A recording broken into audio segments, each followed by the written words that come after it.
भयानक जंग के बीच खौफनाक साजिश का कच्चा चिट्ठा लेकर हाजिर हूं मैं, प्रशांत चुरहे। ईरान में हिंसक प्रदर्शनों की वजह से अब पूरे ईरान में मौत का तांडव शुरू हो चुका है और दावा यह किया जा रहा है कि ईरान में प्रदर्शनकारियों के सीने और सिर में सीधे गोलियां मारी जा रही है। दावा तो यहां तक है कि ट्रंप के पास खुफिया रिपोर्ट है कि ईरान में 1000 से ज्यादा ईरानी मारे जा चुके हैं, जिसमें बच्चे भी शामिल हैं। इधर ईरान के सुप्रीम लीडर अली खामनेई ने अब आगजनी पर उतारू प्रदर्शनकारियों को आतंकवादी ही घोषित कर दिया है, जिससे ईरान के हालात अब बहुत ज्यादा खराब हो चुके हैं।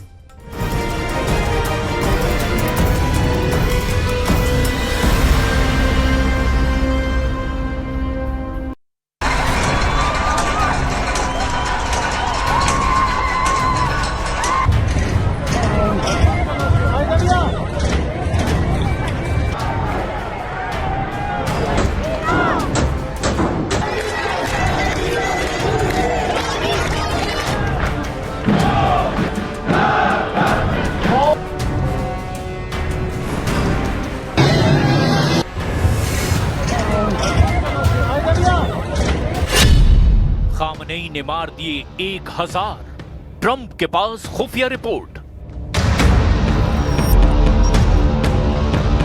28 दिसंबर 2025 से अब तक ईरान में इतना भयानक खून खराबा हो चुका है जिसकी कल्पना दुनिया में किसी ने नहीं की थी। 37 साल से चल रहे ईरान के सुप्रीम लीडर अली खामनेई के शासन को उखाड़ने के लिए अब ईरानी जनता इतनी बागी और उतावली हो जाएगी, शायद इसका अंदाजा ईरान के कट्टर दुश्मन इजराइल और अमेरिका को भी नहीं था। इस वक्त ईरान के सभी 31 प्रांतों में हिंसक प्रदर्शन हो रहे हैं। 190 शहरों में प्रदर्शनकारियों और ईरानी सुरक्षा बलों के बीच सीधी गोलाबारी हो रही है। अमेरिका के राष्ट्रपति ट्रंप ने खुफिया रिपोर्ट के आधार पर दावा किया कि ईरान में IRGC और ईरानी पुलिस की गोलाबारी में 1000 से ज्यादा लोग मारे जा चुके हैं। ट्रंप ने यहां तक दावा किया कि अमेरिका ईरान के ऊपर बहुत बड़ी कार्रवाई करने जा रहा है। ट्रंप ने अपने बयान में यहां तक कहा कि ईरान अमेरिका से बात करने के लिए गिड़गिड़ा रहा है और ट्रंप ने ईरान पर तंज कसते हुए कहा कि लगता है ईरान पिटते पिटते थक चुका है, इसीलिए अमेरिका से बातचीत करना चाहता है। कुल मिलाकर ऐसा लगता है कि ईरान में हालात ईरान के सुप्रीम लीडर अली खामनेई के हाथ से निकलते जा रहे हैं और शायद यही वजह है कि मसीह अलाइनजाद ने तेहरान का एक ऐसा वीडियो दुनिया भर की मीडिया में भेजा जिसमें तेहरान में शुक्रवार के दिन अल रसूल मस्जिद में आग लगा दी गई।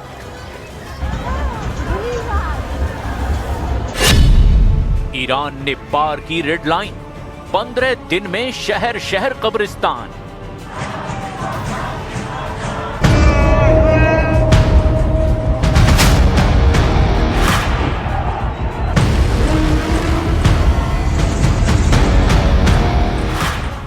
भयंकर आर्थिक संकट, बेतहाशा महंगाई और ईरानी मुद्रा रियाल में ऐतिहासिक गिरावट के मुद्दों से शुरू हुए ईरान में हिंसक प्रदर्शन अब पूरी तरह से 86 साल के ईरानी सुप्रीम लीडर अली खामनेई को हटाने में अड़ गए हैं। 37 साल से ईरान के सुप्रीम लीडर अली खामनेई को समझ नहीं आ रहा कि लाखों की संख्या में उनके कट्टर समर्थक माने जाने वाले ईरानी अब आखिर उनके खून के प्यासे कैसे हो गए। पिछले 15 दिनों में तो इस्लामिक गणराज्य और शिया देश ईरान हिंसक प्रदर्शनों की आग में बुरी तरह से जल रहा है, जबकि ईरान के जनरल प्रोसिक्यूटर मोहम्मद काज़ेम मोवाहिद आजाद ने हिंसक प्रदर्शनों में शामिल प्रदर्शनकारियों को खुदा के खिलाफ युद्ध छेड़ना कह दिया और अब उन्हें मौत की सजा की धमकी भी दी है।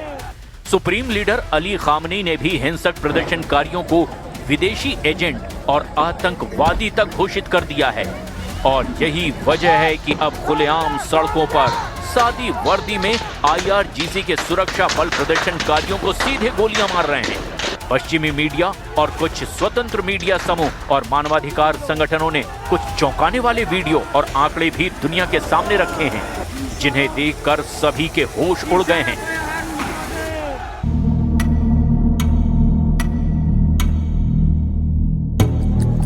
जरा रॉयटर्स पर जारी हुए ईरान की राजधानी तेहरान के इस वीडियो फुटेज को देखिए, जिसमें तेहरान के हॉस्पिटल के बाहर मारे गए प्रदर्शनकारियों की लाशें चारों तरफ पड़ी हुई है। इस वीडियो फुटेज को 11 जनवरी 2026 का बताया गया है।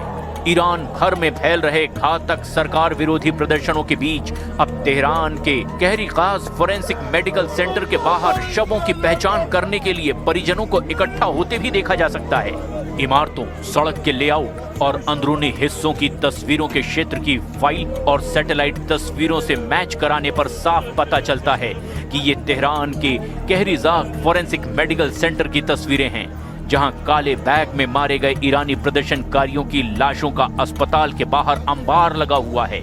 हालांकि वीडियो रिकॉर्ड किए जाने की तारीख की स्वतंत्र रूप से पुष्टि नहीं की जा सकती है। ईरान के सरकारी टीवी ने 11 जनवरी 2026 को तेहरान के कोरोनर कार्यालय में जमीन पर पड़े दर्जनों शवों से भरे थैलों का फुटेज भी जारी किया था, जिसमें ईरानी शासन ने दावा किया था कि ये मृतक सशस्त्र आतंकियों द्वारा किए गए हमलों के शिकार हैं। ईरानी सरकार ये कहना चाहती है कि इनकी मौत ईरानी सुरक्षा बलों की कार्रवाई से नहीं हुई, बल्कि ईरान में विदेशी आतंकवादी और एजेंटों ने इन्हें मार दिया।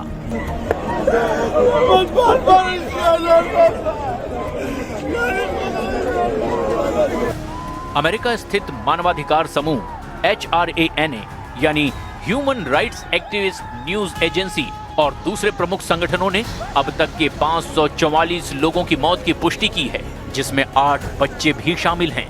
कुल मृतकों में से लगभग 496 प्रदर्शनकारी हैं और 48 सुरक्षा कर्मी, जिनमें पुलिस और वजीज लड़ाके भी शामिल हैं।